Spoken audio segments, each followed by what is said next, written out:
14 de novembro de 1847, plantação Henderson, Mississippi. A luz da manhã, quando finalmente rompeu através dos ciprestes, revelou uma cena que marcaria para sempre a terra. A família Henderson inteira, pai, mãe e 3 filhos, assassinados em suas camas, sua grande casa silenciosa, salvo pelo zumbido das moscas. Pronunciavam o nome dela em sussurros mesmo antes do sangue secar. Rachel Thompson. Ela carregava não apenas uma faca de cozinha, mas uma sede de retribuição que fez a própria noite tremer. Uma mulher de 30 anos, Rachel era a cozinheira-chefe, suas mãos hábeis na preparação de suas refeições, seus olhos treinados em cada movimento deles. Mas naquela noite, Rachel não permaneceu em silêncio. Ela não se ajoelhou. Ela não perdoou. Rachel talhou o terror na carne e deixou sombras em cada parede.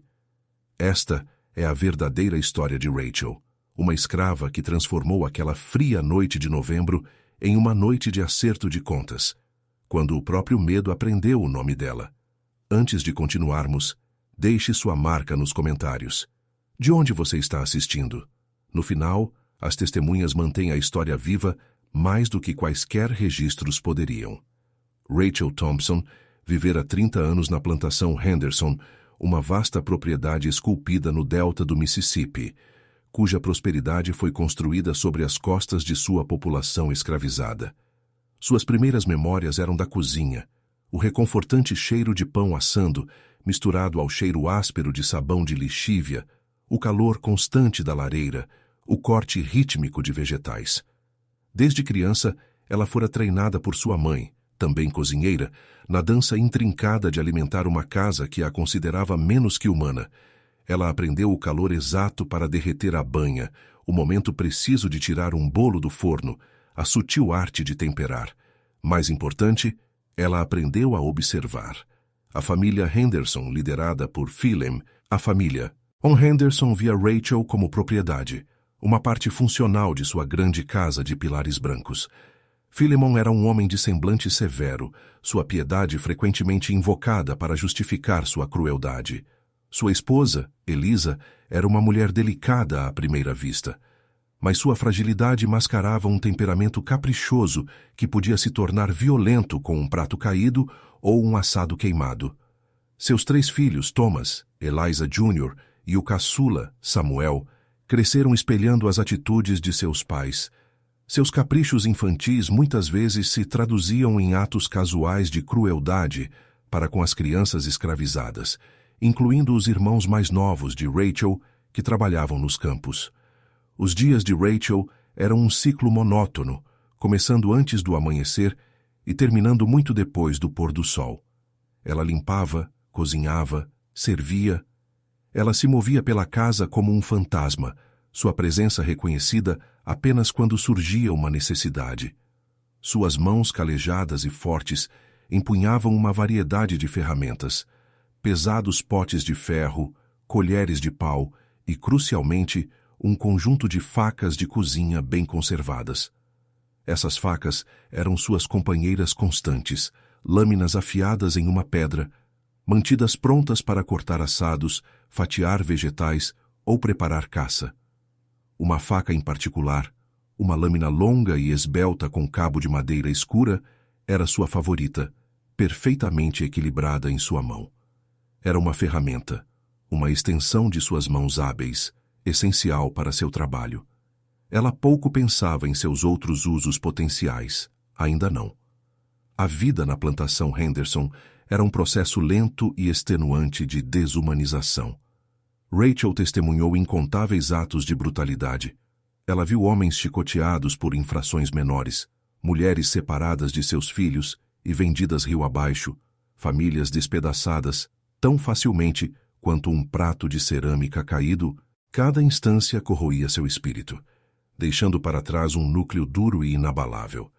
Ela aprendeu a esconder suas emoções, a manter seu rosto uma máscara de obediência plácida, mesmo enquanto uma tempestade de tristeza e raiva fervilhava dentro dela. Essa tempestade interna, invisível aos seus opressores, era uma resposta às indignidades diárias, à violência casual, a ameaça constante que pairava sobre cada pessoa escravizada como um sudário. Em um verão escaldante, uma estação particularmente difícil, uma febre varreu os alojamentos. A irmã mais nova de Rachel, May, uma menina de 15 anos com olhos brilhantes, adoeceu. Rachel implorou a Eliza Henderson por remédios, por um médico, mas seus apelos foram recebidos com fria indiferença. Ela não vale a despesa, Rachel, dissera Eliza, com um aceno de mão displicente. Ou ela se recupera, ou não. May não se recuperou. Rachel viu sua irmã definhar, seu pequeno corpo atormentado pela febre, sua respiração ficando mais rasa a cada hora que passava. A dor era um peso físico, pressionando Rachel, mas ela não teve tempo para lamentar. No dia seguinte, ela estava de volta à cozinha, preparando as tortas de limão favoritas de Eliza Henderson. Suas mãos movendo-se mecanicamente, seus olhos secos, sua alma esvaziada. A perda de May foi um ponto de virada. Solidificou em Rachel a compreensão de que sua vida e as vidas daqueles que ela amava não tinham valor aos olhos dos Henderson. Eles eram descartáveis, substituíveis. Essa percepção, afiada e fria como o aço com que trabalhava diariamente, começou a afiar outra coisa dentro dela. A faca de cozinha, antes um símbolo de sua servidão, começou a adquirir uma ressonância diferente. Ainda era uma ferramenta para preparar comida, mas nos recantos sombrios de sua mente, ela começou a sussurrar outras possibilidades, de agência, de poder. Os anos que se seguiram apenas aprofundara-se a determinação de Rachel. Os filhos Henderson cresceram e suas crueldades tornaram-se mais refinadas. Thomas, o filho mais velho, sentia prazer particular em atormentar os meninos escravizados mais jovens, frequentemente usando seu chicote de montaria com uma brutalidade casual que imitava a de seu pai. Eliza Jr., uma menina mimada, muitas vezes batia em Rachel se um vestido não estivesse perfeitamente passado ou um laço de cabelo não estivesse amarrado a seu gosto. Suas pequenas e macias mãos desferindo tapas que ardiam com o peso de sua prepotência. Mas foi Samuel, o caçula, quem, em sua inocência, infligiu as feridas mais profundas.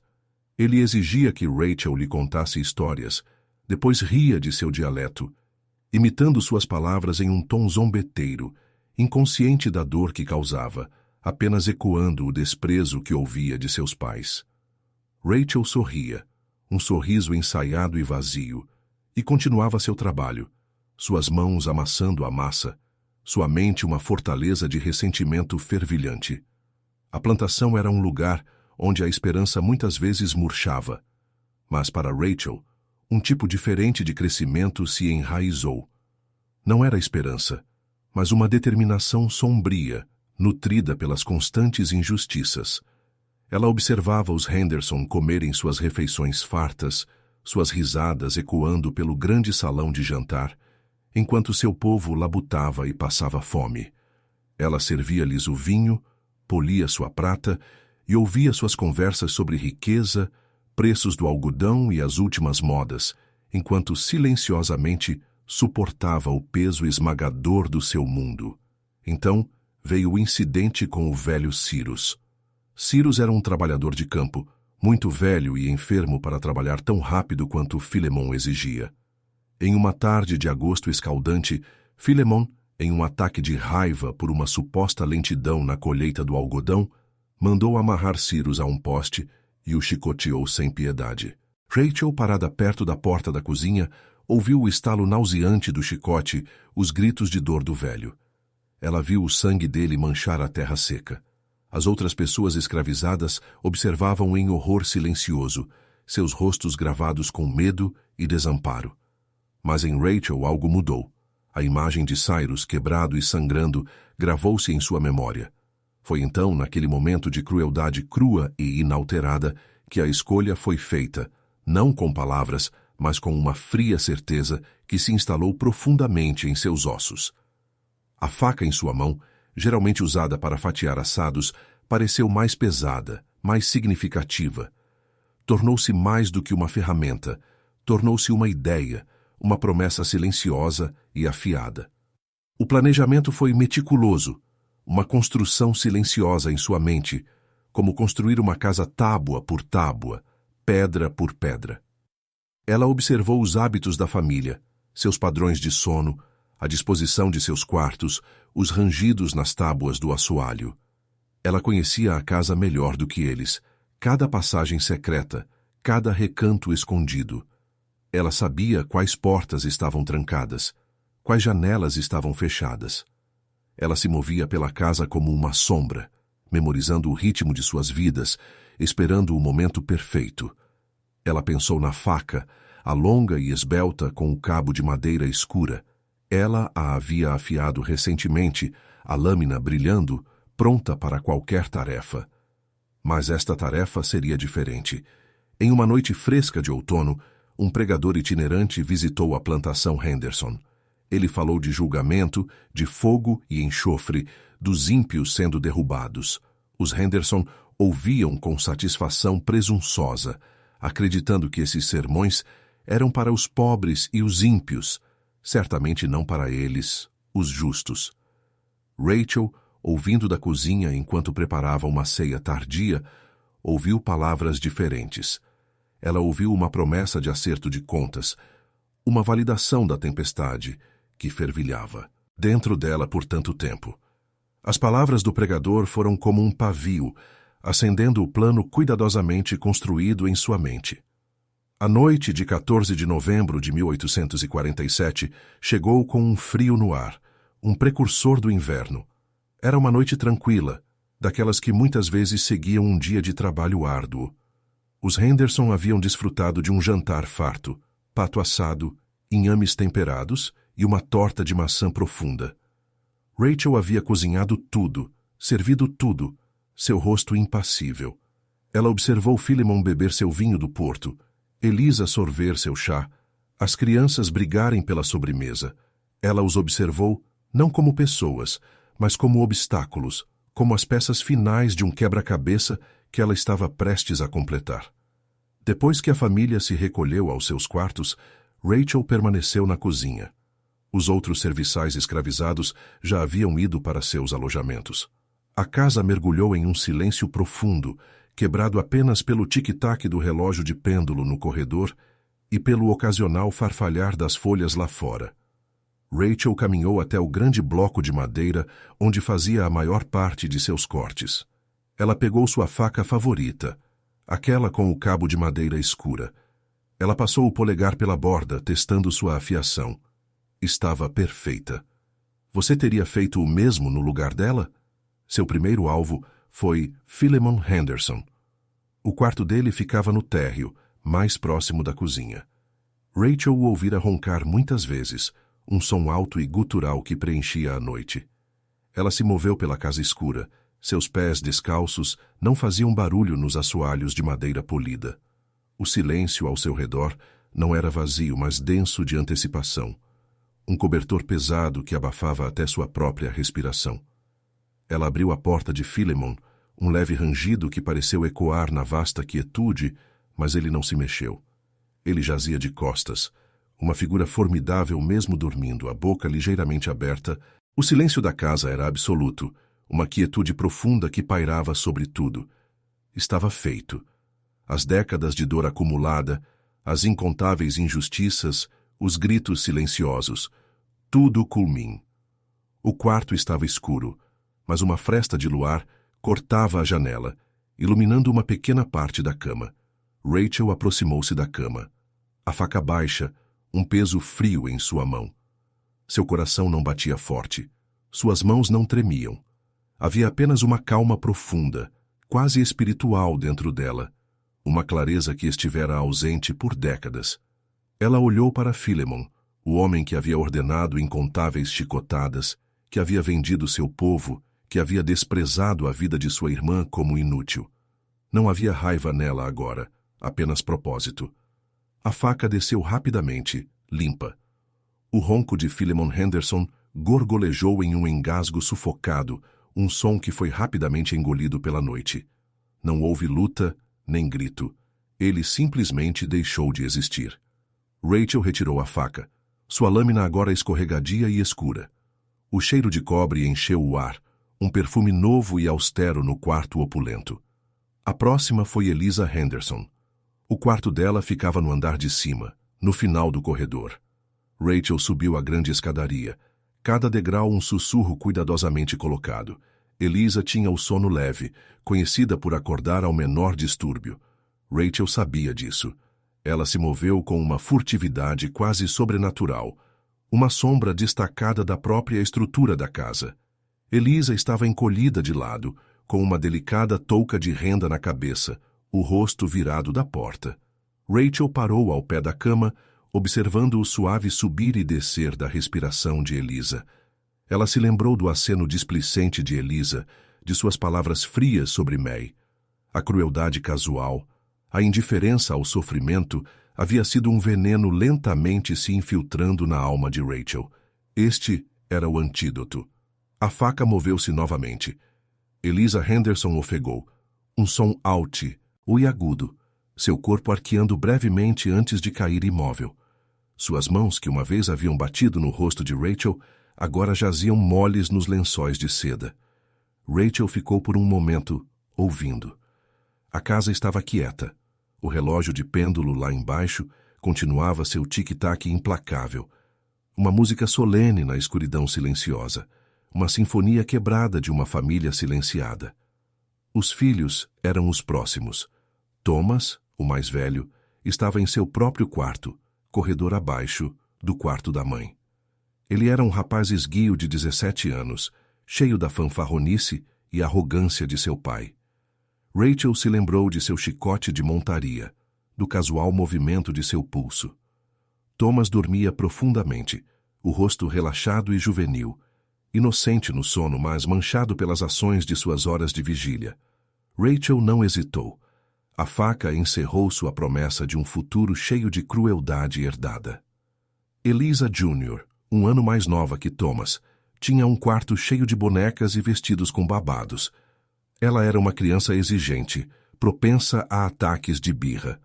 Rachel a via não como uma criança, mas como uma versão menor da mulher que ela acabara de deixar imóvel em sua cama, uma futura opressora em miniatura. A lâmina encontrou seu alvo, silenciando-a para sempre. Finalmente, Samuel.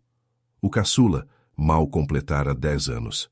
Ele dormia com um ursinho de pelúcia agarrado aos braços.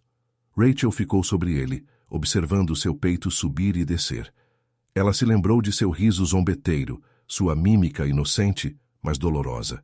Ele era uma criança, sim, mas uma criança nascida em um sistema que o moldaria à imagem de seus pais, perpetuando o ciclo de abuso e desumanização. Na mente de Rachel não havia escolha, não havia espaço para a misericórdia que nunca lhe fora mostrada. A faca mergulhou, um golpe final e definitivo. A linhagem da família Henderson, enraizada no trabalho roubado e nas vidas quebradas de gerações, foi cortada. Rachel estava na casa silenciosa, a faca ainda em sua mão. O ar estava pesado, denso com o cheiro de sangue e uma calma inquietante. Ara nesta única noite. Ela desceu as escadas, atravessou a cozinha e saiu pela porta dos fundos, deixando a faca cravada no bloco de madeira, um testemunho austero e inegável dos eventos da noite. Ela não olhou para trás. O amanhecer rompeu, pintando o céu com tons de rosa e ouro, alheio ao horror que desvendava. Foi o feitor, Jacó, quem primeiro descobriu a cena. Ele viera à casa principal para relatar as tarefas matinais do campo. O silêncio foi a primeira coisa que o atingiu. Um silêncio profundo demais, antinatural demais para uma casa de plantação movimentada. Ele encontrou Philemon Henderson primeiro, depois Eliza, depois os filhos. O horror foi imediato, visceral. Seus gritos rasgaram o ar da manhã, alertando os outros serviçais, depois os trabalhadores do campo. O pânico irrompeu como um trovão repentino. As autoridades foram chamadas da cidade mais próxima. O xerife Beaumont chegou com um pequeno grupo de policiais, o rosto sombrio. A cena era horripilante, sem precedentes. 5 membros de uma família proeminente, todos assassinados em suas camas. A faca de cozinha, ainda cravada no bloco de corte, apontava diretamente para a suspeita mais óbvia: Rachel Thompson. Ela havia desaparecido. Seus poucos pertences estavam intactos nos alojamentos dos escravos. Ela simplesmente desapareceu na vasta e implacável paisagem do delta do Mississippi. A investigação oficial foi rápida, brutal e, em última instância, infrutífera. Uma vasta caçada humana foi lançada. Patrulhas de escravos vasculharam os pântanos e florestas. Cães de caça rastrearam cada cheiro, mas Rachel Thompson não foi encontrada em lugar algum. A narrativa oficial rapidamente se solidificou. Uma escrava enlouquecida, levada à loucura, cometera um ato indizível. Seu nome, e foi registrado em documentos legais como fugitiva, assassina, uma selvagem insana. Sua história, conforme escrita pelas autoridades brancas, era de puro mal, uma aberração. Eles esperavam apagar a verdadeira motivação, as décadas de crueldade sistemática que levaram àquela noite. O que você acha que aconteceu com ela depois daquela noite? A plantação Henderson, antes um símbolo de riqueza e poder, tornou-se uma ruína assombrada. Ninguém queria morar lá. A própria terra parecia lembrar o sangue que havia encharcado seus pisos. As colheitas falharam, as pessoas escravizadas restantes, apavoradas e traumatizadas, foram eventualmente vendidas, a propriedade foi desmembrada e parcelada para os credores. O nome Henderson, antes um pilar da comunidade, era sussurrado com uma mistura de horror e fascínio mórbido, sua linhagem abruptamente, violentamente extinta. O tecido social e econômico daquele canto particular do Delta foi perturbado, um efeito dominó do ato de vingança de uma mulher. Mas entre as comunidades escravizadas e nos cantos silenciosos e escondidos do Sul, a história de Rachel Thompson se transformou. Não era uma história de loucura, mas de justiça feroz e justa.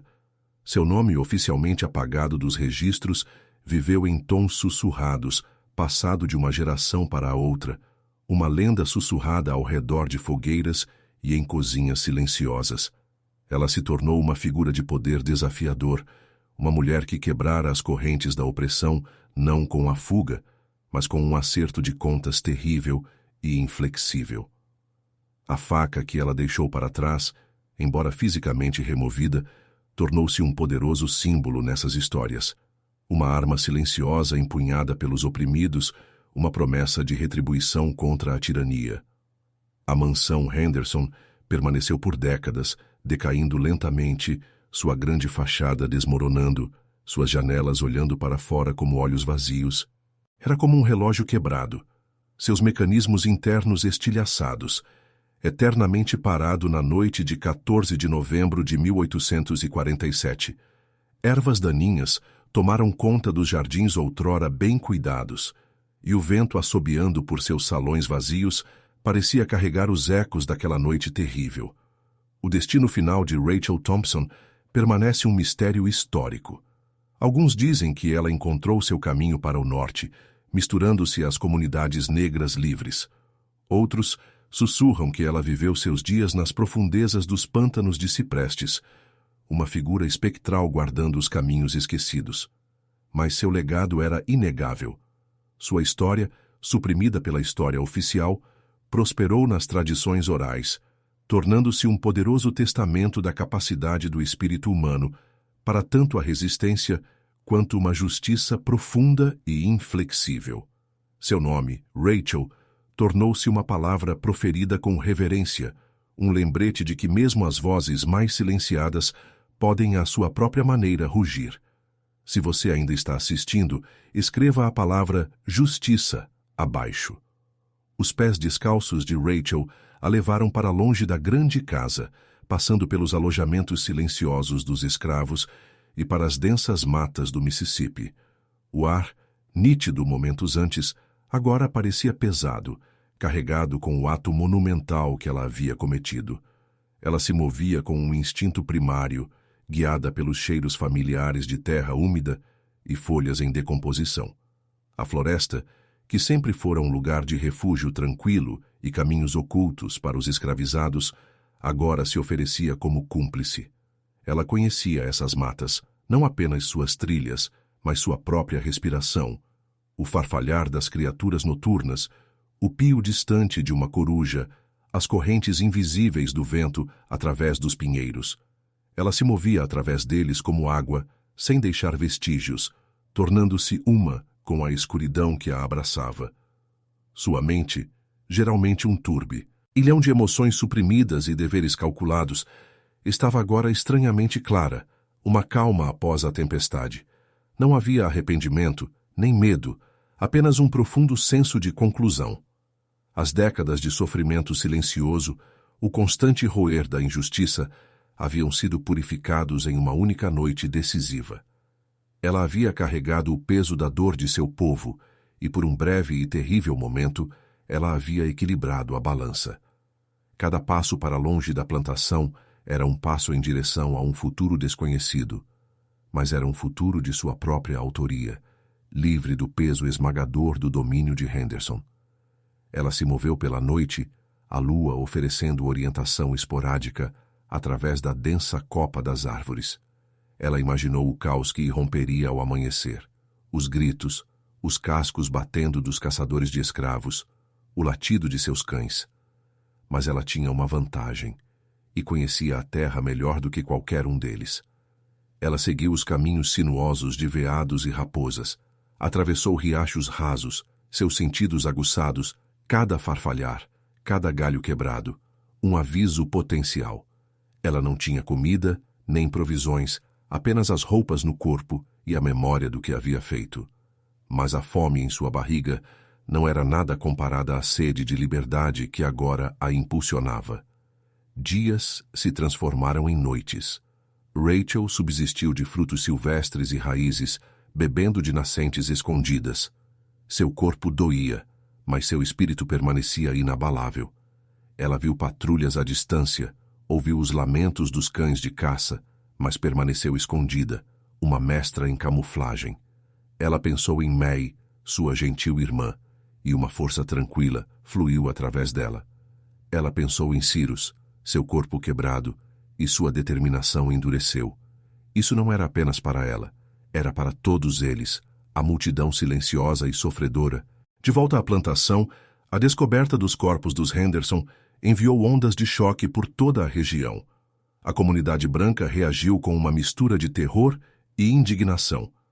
A ideia de que uma mera escrava pudesse cometer tal ato era uma afronta à sua ordem percebida, um desafio direto ao próprio alicerce de sua sociedade. O xerife Beaumont liderou a caçada humana, impulsionado por uma necessidade desesperada de restaurar a ordem e reafirmar a supremacia branca. Ele declarou Rachel Thompson um monstro, uma demônia, um exemplo arrepiante da selvageria inerente dos escravizados. Cartazes com desenhos rudes do rosto de Rachel, oferecendo uma recompensa substancial, foram pregados em cada árvore e poste, mas eles não capturavam nada da mulher que agora se movia como um fantasma pela terra. Entre os escravizados, a notícia se espalhou como um incêndio, carregada por sussurros e olhares furtivos. A princípio, houve medo. Medo de retribuição, medo da brutalidade aumentada que certamente se seguiria. Mas sob o medo, uma emoção diferente começou a borbulhar. Assombro.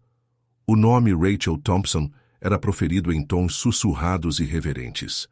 Ela não era um monstro. Ela era uma libertadora. Seu ato, embora violento, não era visto como loucura, mas como um golpe justo contra uma tirania insuportável. A velha tia Clara, uma anciã reverenciada nos alojamentos, sentou-se perto do fogo com os olhos distantes. Ela finalmente deu um fim a isso, ela murmurou para um círculo de rostos ansiosos. Eles tiraram e tiraram, mas Rachel, ela tirou de volta. Ela cortou a videira, caule e raiz. A linguagem metafórica usada pela tia Clara, uma maneira comum de falar de verdades perigosas, solidificou o ato de Rachel em algo mítico, uma lenda em formação. A faca, que havia sido levada pelo xerife como evidência, tornou-se um símbolo nessas histórias, uma arma de justiça divina, não apenas uma ferramenta de cozinha. A comunidade branca, em sua tentativa de controlar a narrativa, tentou apagar a verdadeira identidade de Rachel. Eles se recusaram a pronunciar seu nome com qualquer coisa que não fosse desprezo. Eles se concentraram nos detalhes macabros dos assassinatos, pintando-a como uma anomalia, um mal singular. Eles queriam esquecer as décadas de abuso sistemático que forjaram sua determinação. Mas quanto mais tentavam suprimir a verdade, mais forte crescia a lenda de Rachel Thompson entre os escravizados.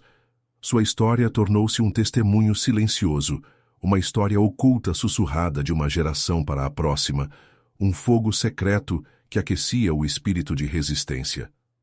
Anos se passaram. A plantação Henderson tornou-se uma história de fantasmas, seus campos tomados por ervas daninhas, sua grande casa sucumbindo lentamente ao abraço implacável da natureza selvagem do Mississippi. O próprio ar ao redor parecia zumbir com uma tristeza palpável e uma persistente sensação de pavor para quem ousasse se aproximar. Viajantes evitavam o local, contando histórias de luzes estranhas nas janelas ou o som de lamentos fracos e melancólicos carregados pelo vento. A casa, antes um símbolo de opulência, era agora um monumento a um passado brutal, um lembrete austero do preço da injustiça. As crianças locais, tanto brancas quanto negras, se desafiavam a chegar perto, suas imaginações alimentadas pelas histórias sombrias. Para as crianças brancas, era a história de uma negra selvagem que trouxe o horror. Para as crianças negras, era a história de uma heroína que entregou o julgamento. Rachel Thompson nunca foi pega. Sua trilha desapareceu completamente, engolida pela vastidão do sul-americano. Alguns dizem que ela se estabeleceu em uma comunidade escondida de quilombolas nos pântanos da Louisiana, vivendo uma vida de liberdade tranquila, suas mãos não mais manchadas pelo sangue de seus opressores, mas pela terra de seu próprio jardim. Outros acreditavam que ela se tornou uma condutora para a Underground Railroad, seu conhecimento íntimo da terra usado para guiar outros à liberdade, uma sentinela silenciosa na luta contra a escravidão. Sua história, embora ausente dos registros oficiais, foi tecida na própria trama do folclore da comunidade escravizada, um farol de esperança desafiadora e acerto de contas final.